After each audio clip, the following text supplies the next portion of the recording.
Well, Janelle, I got to admit that when I first read the book and got into your story, that here you are and you started a business, and I have a wife who has had 7 kids, biological kids by birth.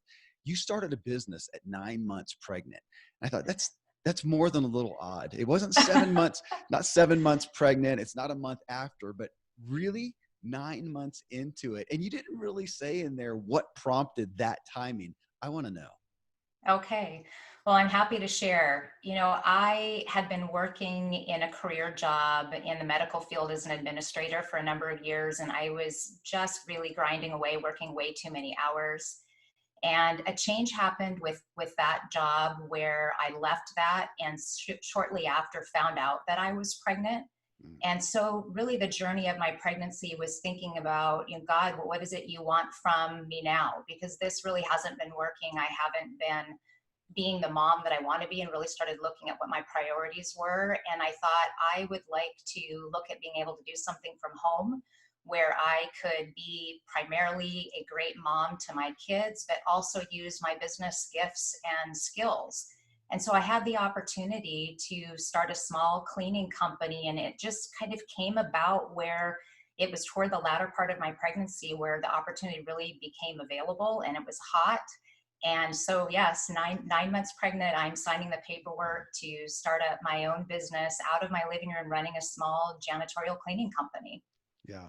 Well, and you mentioned that. I appreciate that your motive was family focused. I know, my wife sometimes is with having kids is looked at what she would call career women. And she's like, I don't know how they do that and how they have that focal point, but you did it for that reason. And I know my kids, I've never been an employee since I've had kids. And so much of it was for just what you said. It's for the flexibility. And even though we as entrepreneurs sometimes talk about we may work even more so than we would Right, otherwise, right. having that flexibility is to me second to none. And I'm going to get into more of the details of you talking about how you have again really oriented your business around your family is significant. I really want people to hear that message. I think that'll resonate with so many women, men, all of us.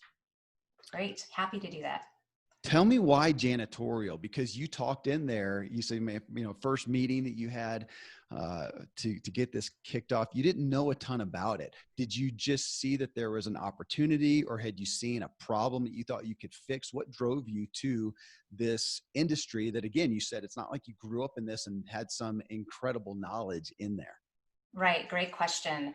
Well, I always had an entrepreneurial mindset and doing a number of things on the side. I was investing in real estate. I was doing some management consulting, and I was actually working with a small company, a janitorial company, and helping them with that. And that's where I got to learn a little bit about it and had the opportunity to get myself inset into that, and thought, you know what, I don't know much about this, but I know a lot about management and about business.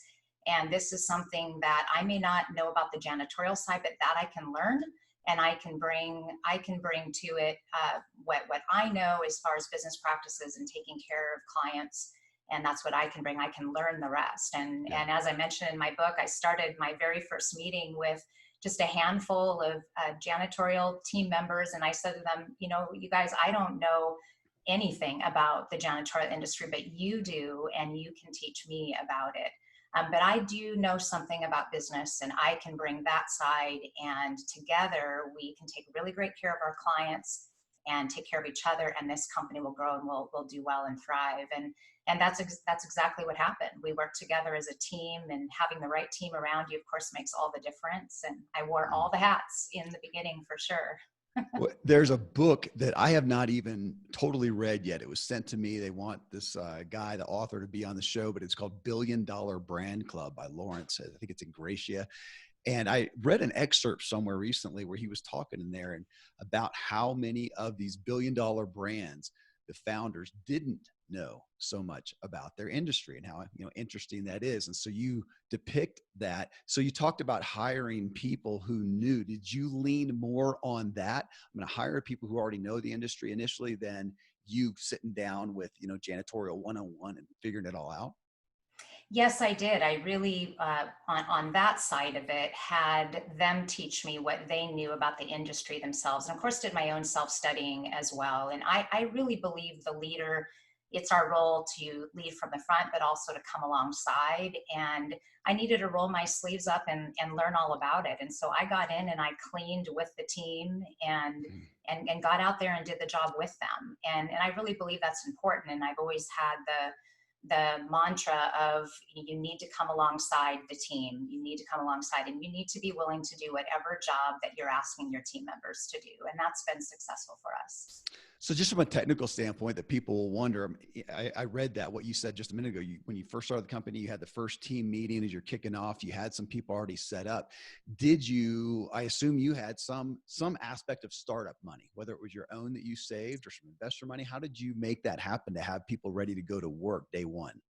Yes, I did have some savings that I started with. Fortunately, the janitorial industry is a pretty easy startup industry. It doesn't require a large amount of capital, and because you're going to work at your clients' facilities, so you need to be able to have the supplies and equipment to take care of that. But it's a pretty easy entry job industry from that standpoint. But yes, I had money saved up to get started, and certainly, as I consult and coach now other entrepreneurs and people that are starting up, I always say, make the plan for the bigger things that you want, but start out on that shoestring. You don't want to go out and buy all the fancy trucks and the fancy equipment. I mean, we had used equipment that we used for a while, and a lot of people get into trouble when they go into some big debt and getting these big loans for all the fancy equipment. And it's just not necessary. And as you're beginning, it's not the way to do it. And then when you're making a profit, then you can be putting aside those funds to buy the bigger You, items. you talk in there right at the beginning, you said it, as our clients' businesses grew, so did we. And not to specifically talk about, again, the janitorial services, but just for those who are looking or involved in B2B opportunities, that's really great. As you are servicing them as they grow, you do by proxy. I mean, how many people right now started off working for, Uber, had them as a client that they don't need any more. That growth right there has driven their business. Right. Or, Amazon Prime right now, people involved with those. And what a great way to focus on, am I going to get involved serving a business as they grow? We are going to grow. Did that really spearhead? How did that affect whether you needed to even market beyond who you were servicing at the beginning? Yes, great question. Listening was a big part of it, and just being really attuned to not having my own plan that was so set in stone that it was immovable. And so as I got out and started visiting with clients, and we were taking really great care of our clients in that service area we were providing, building that trust with the client was first and foremost. When that happened and that trust was there, they began to ask questions of how can we do this, or can you do that? And I began to get questions like, do you know somebody that we could call to take care of our plumbing? Who do you know that could do our landscaping? Is there somebody that could take care of washing our windows? Who could paint our building? And because I'd been in real estate and doing some property management, I was connecting my clients with people that did this, and realized that this is a niche. This is something that I can do for the clients, and it would take a burden of the facility management off of them if I took care of this. And this is kind of fun to take care of this. I can do this. And so that's really how we went from a janitorial company to a full service facility management company, where now we take care of everything from the roof to the parking lot throughout the Northwest region, and can really be that one call source for our clients. And it started small with, as an example, I was outsourcing carpet cleaning. And that was a service that fit in really well, of course, with the janitorial side. And then started to look at that and going, this is something that I continue to be asked more for. Would this make sense for me to bring in-house? Mm-hmm. And so looked at that, and once I did some calculations, I realized that the ROI on that of buying my own carpet cleaning system and hiring my own specialists would make sense. And so made that decision, bought a carpet cleaning system, and hired somebody who had that expertise. And so as the clients asked for new services, I began to surround myself with team members that were specialists in those areas. And that's really step by step how the company grew. So speak to that as we're talking to so many people with businesses out there that are different, because as you are consulting and guiding other people with businesses, sometimes people get in trouble doing that same thing. How do you vet, or how do you counsel to vet what you should bring on or what you should not? I'll never forget a company, they did window washing long time ago, and they hired me to help them. And same thing had happened because they were trustworthy. They got asked, hey, can you do some deck repair? Can you do some painting? And they started diversifying, but it really, it wasn't working for them because it was just really outside of the interest of the owner. And so here Right. they had gotten really broad, and he said, well, we enjoy it more over here on the window cleaning side. We make more money. And so we really helped position him back there. Now here you have success doing the same, but you know that if somebody's out there providing good product or service, they often get more opportunities. And then you get stuck in that space of going, where should I expand? Where should I stay in my lane? And I think a lot of people get confused and stuck in that arena. How do you guide there? Definitely. Well, I asked a few questions, and you mentioned it about where is the owner's passion, Mhm. and I think it has to make sure that it aligns with what your vision is for the company and the direction that you want to take the company. You want to be willing to adapt to your customer needs, but you also need to know when to say no.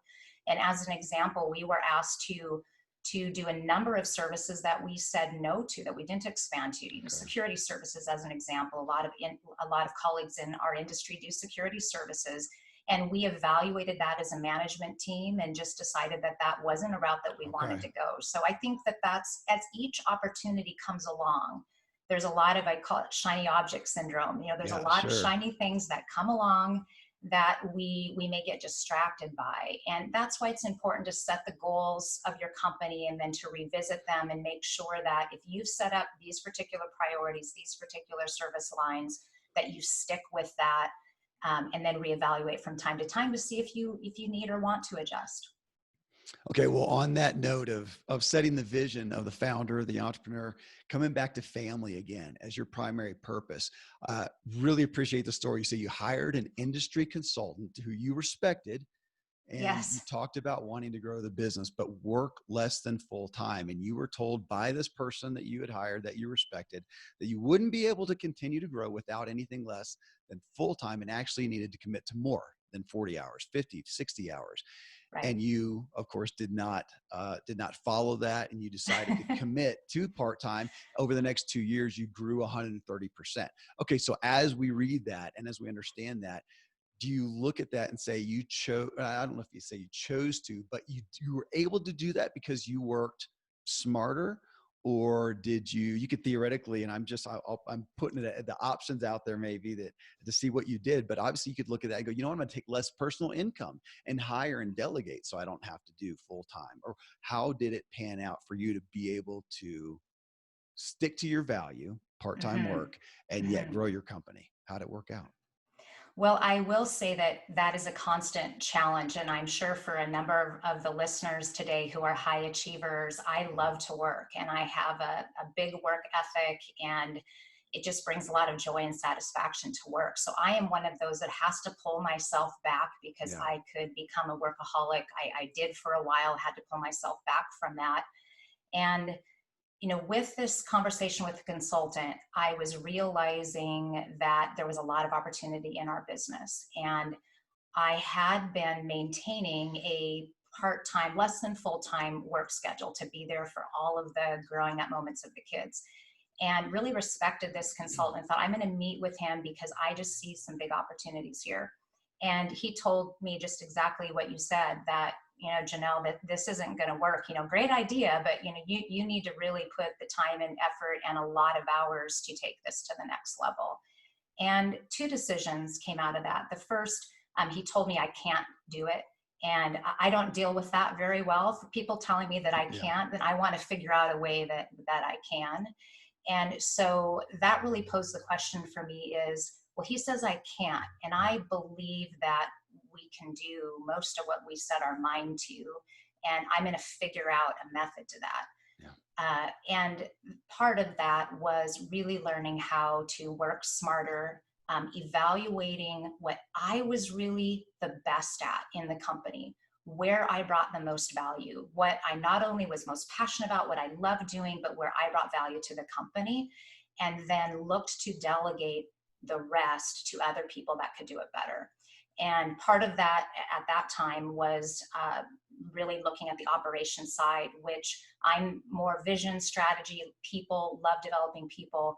And the operation, the day-to-day details was not my strong suit or where my best value was. And so really looked to hire a very strong operations manager who could take care of those the day-to-day operations of the company. So definitely did some strategic thinking about how do I narrow down our focus as a team, so we're all working most of the time on what we're very best at, and that just made us more efficient and helped us to grow. The other piece of it was, just as you said, making the decision that, you know what, my family comes first. So if I put in a tremendous amount of hours, that's going to get me to a certain point, and I probably would be able to have been able to grow faster, be a larger company than we are today. But that wasn't what was most important. What was most important was my family. And so I made that decision there. And I fundamentally disagree with the fact that working and having this badge of honor of I can work more hours than you and putting in just a ton of hours over a consistent period of time leads to career burnout. It just doesn't work. You get to a certain place and you are not effective anymore. You're not an optimum performer if you're not taking time off to take care of yourself and to rejuvenate. And so I really had to learn that for myself. And it's made a huge impact in my life. And now I teach that to my teams. And I've had that particular operations manager that I had to kick in the backside and say, you know what? You're going on vacation, buddy, because you need it. I mean, you're crabby, you're not effective, and we all know that you need it. And had to take his phone and help him and his family get on a vacation, and it was the best thing for him. So that was a little long-winded there, but no, I love the testimonial. And on the kind of the spirit of how you're running things there too. I want to pull out another piece just for people to hear different sides of business. You talked about being approached by a manager. You said, Janelle, you said it was during a down economy. You're always the one that puts the wind in our sails, but you can also take it out.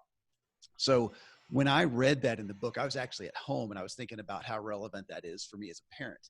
And, as a business owner, as a parent, we are choosing to lead and influence others. But you did put yourself in a place. How many employees do you have today, Janelle? I don't know if I read that. I have just under 500. Just under 500. Okay. You have a business where you are, significantly leading other people.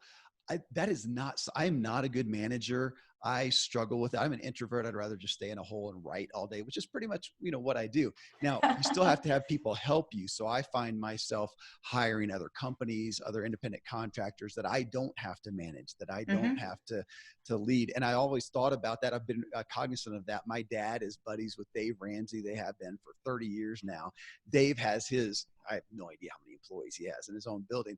My dad doesn't. I think he still talks about only having 1 or 2 employees or something. Yeah. Now, he's a sea of people who work for him, but not in that capacity, that there is the chance. Well, I wanted people to see that, how you are going to lead them. If, with a company like yours, you really are impacting them. There's a lot of weight on your shoulders for your spirit of leadership. But that people can also run a business. And if that's not them, if they don't want that pressure, you're going to have to do business differently. Now yours, I don't know that you could. You've chosen one where you are going to be so closely tied with the people that you work with. And that's, I guess I'm pulling that out and say, I get that. That's a big deal. That's one that's hard for me to, I haven't chosen that route because it's a daunting thing to have on you as well. Again, a role that you've taken on that people need to realize I think the gravity of. Yes, it is a heavy mantle to be a business owner. And for people that are looking to start up, and for those listening that are business owners today, we're going through a really challenging time right now, and that weight is heavy. It's heavy for you if you are working for an employer and you're worried about your paycheck, you're worried about your job. And it's very heavy if you're a business owner and you're not only worrying about putting food on your own family's table, but you're worrying about keeping your entire family of working and providing food on their table. You're worrying about covering payroll the next week. You're worrying about where the company is going to go. Yeah. And in challenging times such as we're in today, we don't know. The future is uncertain, and it does create that heavy load on the business owner. And the subject that I brought up in my book is when we went through the deep recession, and that was a very challenging time to be a business owner. It's now a challenging time again. And there are definitely sleepless nights where you're worrying about, how am I going to get my company through this? And usually, my personality has been, I'm the cheerleader, I've come alongside, I've got the vision, and I'm the positive leader. Mm-hmm. And there was a time that I got myself caught up in fear of what we were going through. And as I mentioned, I had a manager pull me aside. We had a meeting where we had talked about, okay, what are we doing as a company? It's kind of the coming together of, what's happened, where are we taking the company? What do we need to do right now? What are our top priorities? And he pulled me aside after the meeting. And that's where he said to me, Janelle, you're always the one that puts the wind in our sails, but you're also the one that can take it out. And that just really got me in the gut that day. And I realized that I was caught up in the fear and the anxiety. I had gotten myself paralyzed by the situation, and I simply couldn't lead that way because our emotions are so catchy. They're so catchy, and I needed to make the choice, and that's what it was. It was a choice of having a different mindset, a different perspective. And I apologized to this manager. I got the team back together, and I was very transparent with them about, guys, this is a scary time. This is a time of uncertainty, but we can make this an opportunity, and we're going to come together as a team. We're going to learn whatever we can. We're going to get back to the basics, and we're going to come out of this stronger than ever before. And that's exactly what we were able to do. And it was amazing when I changed my own perspective and my own mindset back to the one of optimism that I usually carry. All of a sudden, the creativity of the team, just blossomed again. We had fresh ideas, we had solutions, and we were able to move forward together. Yeah. Well, on that note, your book and this message obviously is a lot deeper than business. You're taking business as a vehicle and sharing what you've learned through that. An initial premise of your message that I'm going to pull out here: recognizing the gap between where you are now and your highest potential. Potential is one of my favorite words. And yet I know that it's also a struggle with people, especially when you say highest potential. So my business partner, co-host of my other podcast, The True Life Show, Dr. Randy James, talks, or he doesn't use the word well. He says nobody can be well, perfectly well, but we can all be weller. And so I thought, people hear that highest potential and they feel like, can I ever reach my highest potential? I think we can all, nobody would be listening here right now if they didn't think, I got more in me. I've got more potential in me. And I think we would all agree, that we're not. I think a lot of us sit there and wonder, how much of my potential am I not living up to? And you speak so much to that in your book, and do that so well. And I want people to hear that aspect of potential. I think that we shortchange ourselves so much. I could even throw that question. Yeah, still, your highest potential, where do you feel you are? Scale of 1 to 10, Janelle, where are you right now? Oh, wow. That's a big question. That's a mean question, probably. Yes. I would say that's something that I'm really always working on. And I don't believe that we'll ever get to a 10 because we're always going to be learning and growing and learning something new, I believe, for all of our lives. But it's something that I work very hard on, and especially in these last few years as I've moved away from managing the facility company to doing more leadership coaching and development and helping people. And so working toward my potential, I believe that my potential and what I'm supposed to be doing is helping to build and grow leaders to be the best version of themselves, to better lead themselves so they can lead their companies. And I would say that I'm at a 7 or 8 on that scale, really working hard to help people look at their own lives and see where that gap is, help them identify that for themselves, and then help give them solutions and point them in the direction and just give them that little nudge of encouragement to believe in themselves that they can take their lives to what their true calling is. Because I believe we all have a calling and purpose, and it's up to each one of us to figure out what that is and then move in that direction. And that can shift potentially throughout our lives. Sure. Well, here's another big I'll call it an overarching perspective that you share in the book is, and in quotes right out of it, everything in life is a result of the choices you've made. I did a show not long ago really based on that. It's a big topic to me. I know it's very hard for some people to hear who have authentically been victimized to whatever level you want to you want to call it. And of course there's horrific ones. And really, before even digging into that, that's a major part of your book as well, is talking about, I don't think you ever use that word, but you talk about the event in your life of along this journey of the day that you came home and found yourself to be a single mother. And it gives a lot of credibility to you then coming back and making that statement. We don't have to go real far into that, but for those who haven't read the book yet, will you share a little bit of what happened right there that you then is a major part, a foundational part of this story, and has a lot to do with you then coming back and saying everything in life is a result of the choices you've made, because that's not one that you chose. That's exactly right. And what you're talking about is the day that I came home from work, and I got home. It was one of those typical very busy Mondays where the day just seems to fly by, and all of a sudden you realize it's the end of the day and time to get home. And I was looking forward to getting home and being with my family. And I drove into the driveway, and it just seemed really quiet. And I noticed that my husband's truck wasn't there, but I didn't really think anything of it. And I walked into the house, very quiet, nobody there. Thought, well, that's kind of interesting, and wandered through, and then looked out the window in my office out to the backyard, and I saw my two youngest girls, they were 4 and 7 at the time, playing out on the swing set. And I thought to myself, where's their dad? And went down saw them, they saw me. And of course, you know, the look of little girls or little kids, and they see you with big grins on their faces. It's the best part of the day. And they came running in, threw their arms around me. And after our hellos, I leaned down to them and I said, girls, where's your daddy?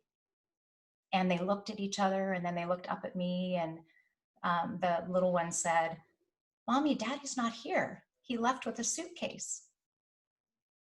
And that was a pivotal moment in my life. And my world came crashing down at that point. And I knew in my gut that he had left, and he had left for good. And we had had struggles over a number of years with him having an addiction. But I never thought that he would leave the family. And so we were abandoned at that point. And this is a point in my life where, you know, the girls were young, my business was growing and thriving, and suddenly this was all in my lap. And what that led to was for myself making a choice. And you're exactly right.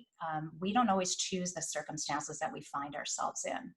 And we are not promised that this life on earth is going to be an easy one. But regardless of the circumstances, we always have the choice, and that is our response. So I could have crawled into a corner of my room and into a little ball and never got up. And that's how I did feel on certain days. How in the world am I going to pick up the broken pieces of my girls and my life and go on? But you make the choice to do it. And sometimes it's a day by day, minute by minute choice. But I decided that I was going to choose to be grateful for the things that I had in my life. I was going to focus on those girls. I was going to focus on my beautiful friends and family that supported me, and on this business who needed me. And that's really where I put my focus, and made that choice to have that mindset of optimism. You go on to say situations frequently occur that we do not expect or plan for. And talking back to the event that we mentioned where the manager came and talked to you about how you influenced the team, and you said, I don't want to paraphrase a little bit, but you are going to be prepared to make sure you guys were strong even in a down economy. Now we're sitting here recording on April 1st, 2020, amidst the coronavirus. I don't even know where amidst, none of us do. We are amongst it. But talk about a down economy with so many people, individuals and businesses being caught in a really bad place. And I keep thinking back to good old Dave Ramsey talking about we're all to have the emergency fund for the emergency that's not ever a surprise. It's going to happen. And it sounds like that has been somewhat of a thread for you individually as an individual, but also for your business.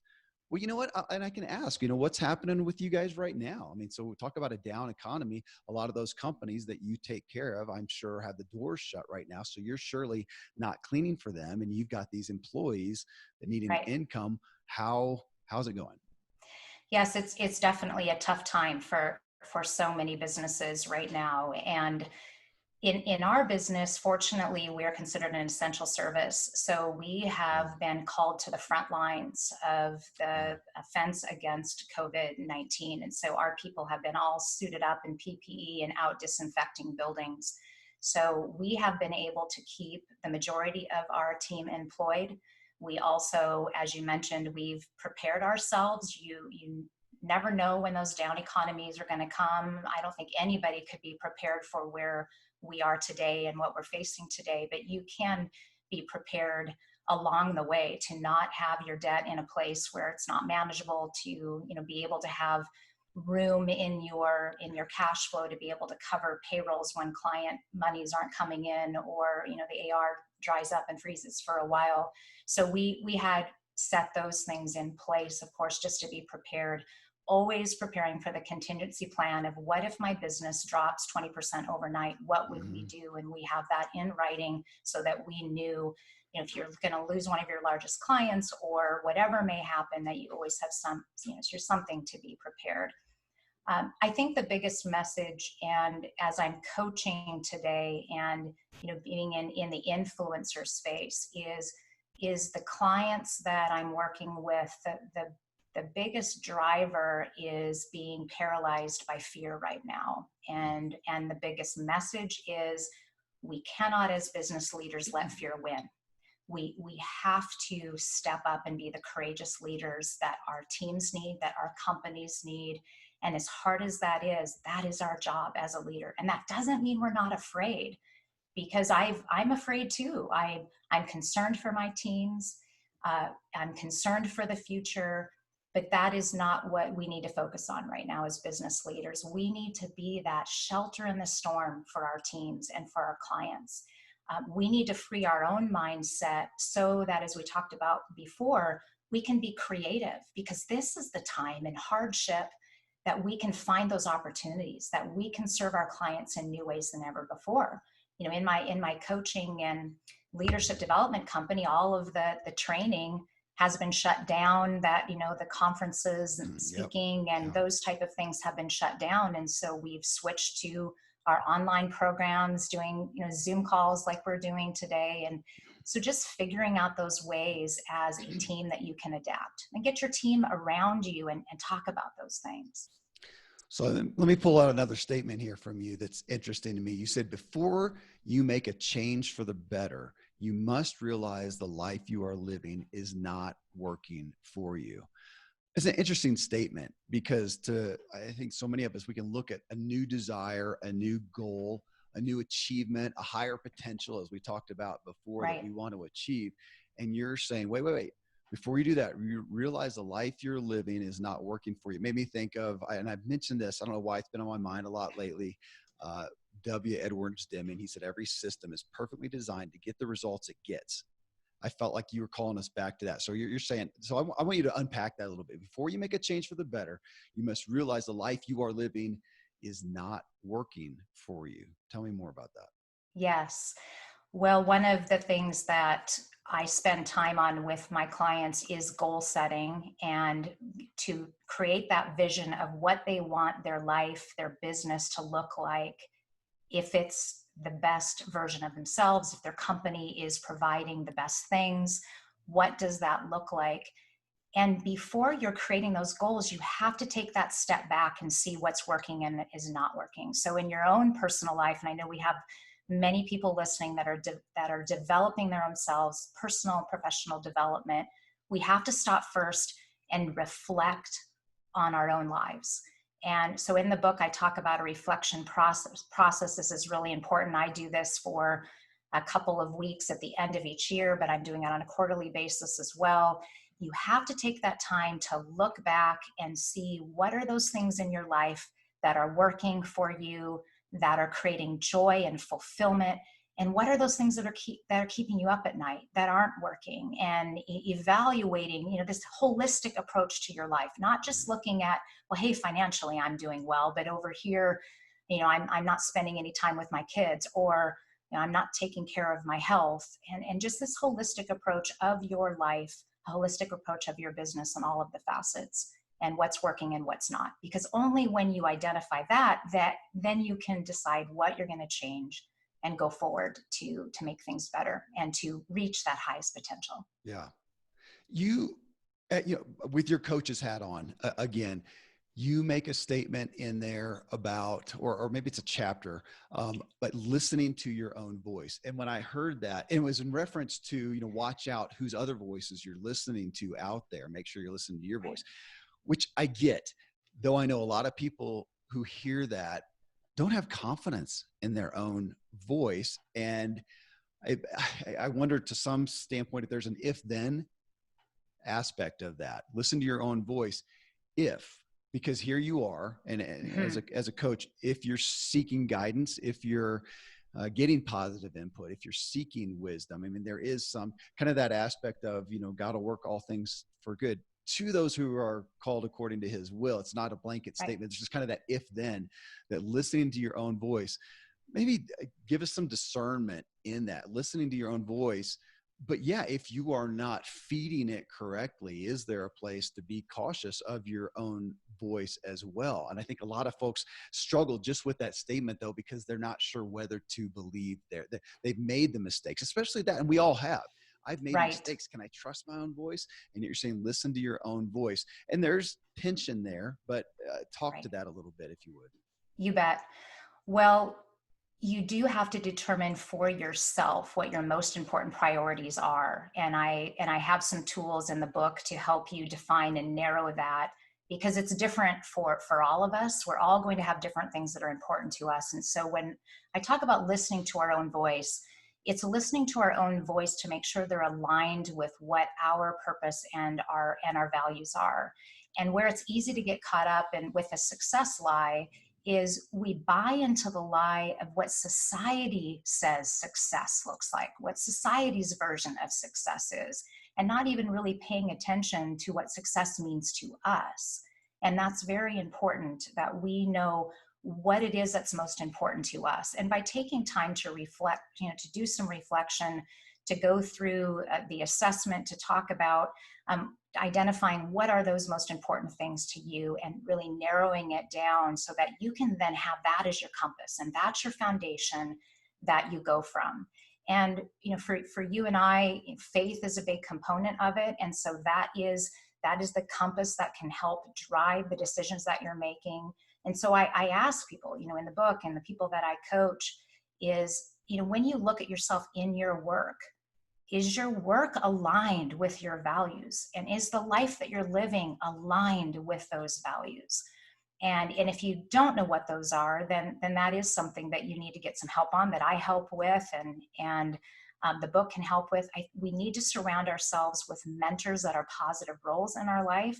I am coached. I have an executive coach. I highly recommend that others have coaches in their lives, executive coaches or life coaches, because that is how we become that better person. We don't have to figure it all out for ourselves. We can get those mentors around us. And in that I don't know, 3 or 4 minutes that you just talked right there. You said aligned with values so many times. I mean, that is such a significant thread of the book. It brings me back to, again, the story of you deciding to remain part-time, because it's not that the guy who gave you counsel was wrong in Right. general, That's but right. you knew what Hmm. your value was. And I do want people to hear that you weren't putting up an idea, a narcissistic ideal. This is a value for your kids, for your life. Right. And you said no to conventional wisdom, Hmm. in quotes there, because you had your own values. And that is such a staunch part of this book. You know, there's another piece that you pulled up. Individuals and companies don't improve automatically, that I got enamored with for whatever reason. Um, and I think it was because, I think it was good. I did part of this and I was working from home, as I've been doing a little more lately during all the COVID stuff. And my kids are there and I thought about them. You have little kids and you expect them to improve automatically. They do by proxy. They're growing up, they're Right. getting bigger, they're learning more by osmosis, if Mhm. nothing else. Then they go to school. Not my favorite bastion of new knowledge necessarily is school, but at least it's something. They're going to school. And yet we know so often that people will go to formal school, they get out of it, and that's where their education stops. And yet I again was enamored with you talking about that, because I think we do have that myth somewhat, that just because the days are passing, just because we're getting a little older, we're improving. And man, I don't see it culturally. The stats don't point to that. It really points to, pretty quickly we start to devolve or stagnate. And you get, there's your second book, Janelle. I'll challenge you to put that on, because that we are not improving only by that intentional proactive pursuit of growth, will we? And even the maintenance, if we're just maintaining, I think that's what bothers me some. Even just maintaining, we're generally still devolving. We've got to be improving, especially as we age, I think, or we're going backwards. And so for you to put that, individuals and companies don't improve automatically. You actually in the book get into, I think, a little bit of both. Kind of Right, dissecting right. that out. I do. And it's important to live with intention, because otherwise, if you're living on automatic, that comes as a result of our habits, and we're doing Yeah. things over and over again and we're not paying attention. And in all areas of our life and our business, if we're not paying attention, the habits that we've created for ourselves are going to take us down a path, Yeah. and we are going to drift. And that's one of the biggest problems that I see in entrepreneurs and business professionals that I coach. If they're having an issue in one area or the other, it's they've been living on automatic, and Yeah. they've just allowed themselves to drift over time. And sometimes you end up in a place that you never expected to go. You didn't expect to be in that estranged relationship. You didn't expect that your business was, financially again going to be close to going under, because you hadn't been intentional about preparing for it. So anytime that we can set ourselves up to intentionally live in these different areas the way that we want to, that's where we're going to be able to have the success that we are looking for. And I like your scorecard idea. I mean, I use that as well, is in these areas of life that are important to you, how are you doing, and score Yeah. yourself on that. I have an assessment that people that I coach take, which helps you score where you are on that, and then you can make steps to improve in those areas that you want to make changes. And the other side of that is, if you think that you're doing well in a particular area and you score yourself in an 8, 9, or 10, then great. What are you doing that's making that happen for you? And how are you going to sustain that performance? Because you don't want to forget about that just because this maybe comes a little bit more naturally for Yeah. you, but celebrate that. So often we focus too much on our weaknesses, and we want to celebrate those things that we're really good at. And those are our areas of mission too, that we can help others improve. Well, on that note, you had a quote in there. One of my favorites, Frederick Buechner, who's one of my favorite thinkers of all time. I think I own every book that guy's ever written, even the ones that I don't even understand, because sometimes he gets really poetic. But you pulled out the quote: "The place God calls you to is the place where your deep gladness and the world's deep hunger meet." Okay, reconcile that with, you have a cleaning business. I don't necessarily think that means it's your greatest calling is to clean businesses. How do you though extrapolate that into the business that you have and with the work that you're doing, the role that you have? Thank you. It's really for me about building and developing people. I mean, I love building business, Yeah. but it's more about serving and building the people. I have just loved that. And I realized as I was growing my business that I loved to grow a business and to serve our clients, but even more, I love to develop the people. And found myself as we're having client meetings is I'm asking questions about them personally and helping them drive to their own better performance Yeah. and being that person for people. And so that's really how I did the side business with my husband and business partner Graham, Legacy Leader, because we want to develop leaders to be the best that they can be. Yeah. And that's how we got into the leadership development and coaching and the writing that I'm doing now. And like you, I love to write. That's something I could do a lot more of, but I find myself needing that mix of being with people as well. So. Well, in that same frame though of calling and missional work, as you talked about seeking employees who also have a passion for the work. So again, is that they literally have a passion for cleaning, or does it go beyond that as well when you're talking about your employees? Oh, absolutely. It's not about the cleaning. I mean, there needs to be some skill sets there for sure, but it's a bigger thing. I mean, when we look at our business, we are helping to keep our clients' facilities safe and healthy. I mean, that's what we're doing. Yeah. We're not just cleaning, we're creating a safe and healthy environment for people to work and play. Yeah. So it's bigger. That's the mission, and really serving our clients. I mean, we too want to take care of our clients' facilities as if they were our own. So it's that care piece that really has drawn people to our doors at MSNW. We have the MSNW way, and it is just all of our values of what it means to be on the MSNW team, because we have behaviors and we want people that are drawn to our mission and values. Yeah. Yeah. I knew you were going to say values, and I'm going to go right back to values again, because you talk about the difference between values and priorities in the book. And I thought most people use those hand in hand, that is their priority, is their values. Right. So differentiate those for us, values and priorities. You bet. Well, values is really who you are and the foundation of who you are, and that compass, if you will. And the priorities are those things then that you're going to do that align with those values that will take you forward. So for me, I narrow down, and I encourage everybody to narrow down your main values, your core values, so that you know what they are. And mine are faith, family, and impact.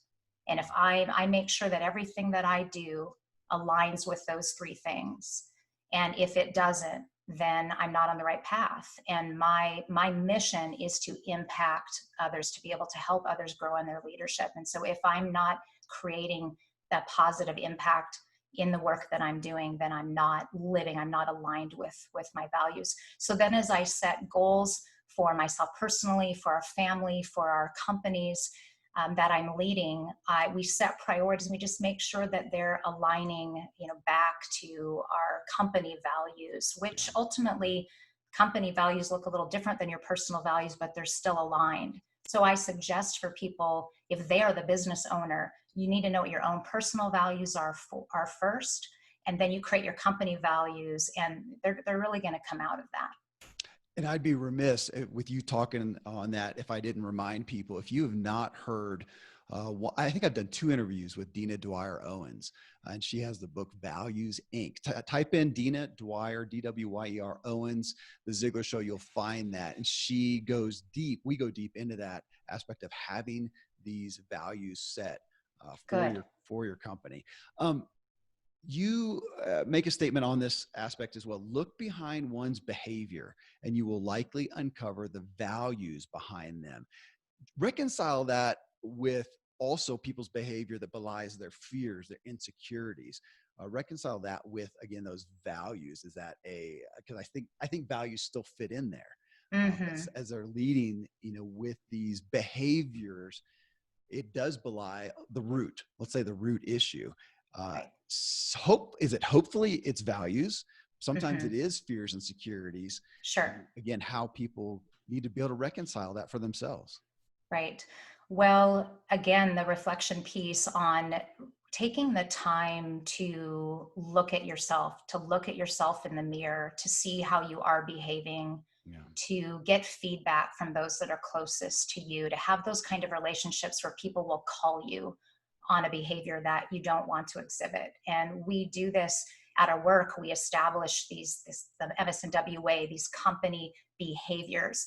And as a team, we made the decision early on as a management team that we were going to hold each other to that. And I said, hey guys, and my president, Terrell, the same thing. If we are not living these values, these behaviors, you call us Yeah. on it as well. And we make sure to have that open dialogue. I do believe that fear plays a big role, and it is so important. I know I've talked about mindset a lot today, but I am so passionate about our mindset because everything starts there. And what we think, what we're thinking about ends up being what we say, ends up leading to what we do and those behaviors that we talked about. So it all goes back. If there's negative behaviors, it comes back to what's going on right up here in our brains. And so that is our job, to understand that root. And sometimes we need help, whether that's an executive coach, whether that's a counselor talking with a family member. But we have to become aware of what those things are that are tripping us up, because only when we do can we make those changes. And I've done some things in my own life to help me become more self-aware. And I put together, practices, a morning routine to help me get started off in the right way. And those things definitely make a difference. Well, and we're going to talk about that here in a moment in our habits show. But, I think I want to anchor this one, Janelle, with, again, coming back to, and you have this in the book, the core values for the business. You've talked about this continuously as we talk here. And I think everybody here on the Ziglar Show, they know this. They know that the business should exist for more than money. And as the owner, we can have this altruistic vision for what we want this business to be about, who we want to serve. But I know so many today, I hear it over and over again, they really struggle to communicate that effectively to the employees. To have an employee that really is as interested in the missional aspect of the company beyond just their paycheck is just difficult. And even as a communicator, and I would say as a motivator, my gosh, I can again extrapolate that even to a parent, to say these are the values of the family, but to get your kid on board is Right. difficult. Just some guidance into how to authentically do that. I find a lot of business owners who are just really, really uncomfortable with it, to feel genuine in sharing this altruistic, maybe this bigger vision for the company other Right. than the paycheck. How are there some specific ways you've been able to do that where the employees really can grasp onto that? It really is a value to them. They do really see how there's a tangible benefit to them in having that bigger vision. Right. Well, first, I'm going to say that it is a tremendous challenge. It's a challenge for me. It's a challenge for business leaders today. In our facility management company, we operate remotely, where we have so many people across a number of states, and to try to get the message out all the way to those on the front line can be very challenging to do that. Some things that we've done that I believe help is, first of all, defining what it looks like, defining what your mission is. Sometimes companies, they may know it at the top, but it hasn't been put through the organization. It's something that's not even on their website. It's not in their materials when people apply for a job.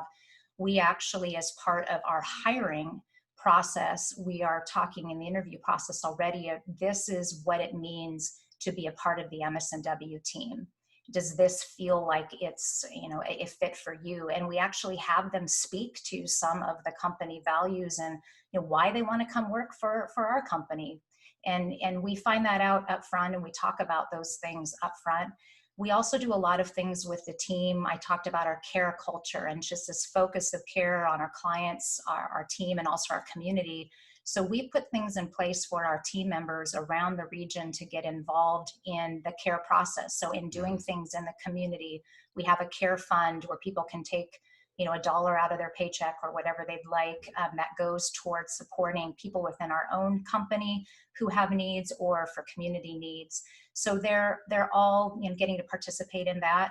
And then finally, just really making sure that every role in the company knows how their job connects right back to the mission of the company, and that they know why their role is important. I mean, the person who answers the phone at the front desk is a very important person, because they're the first voice that's going to show care to the client or the team member that's calling in. We want that person to feel cared about.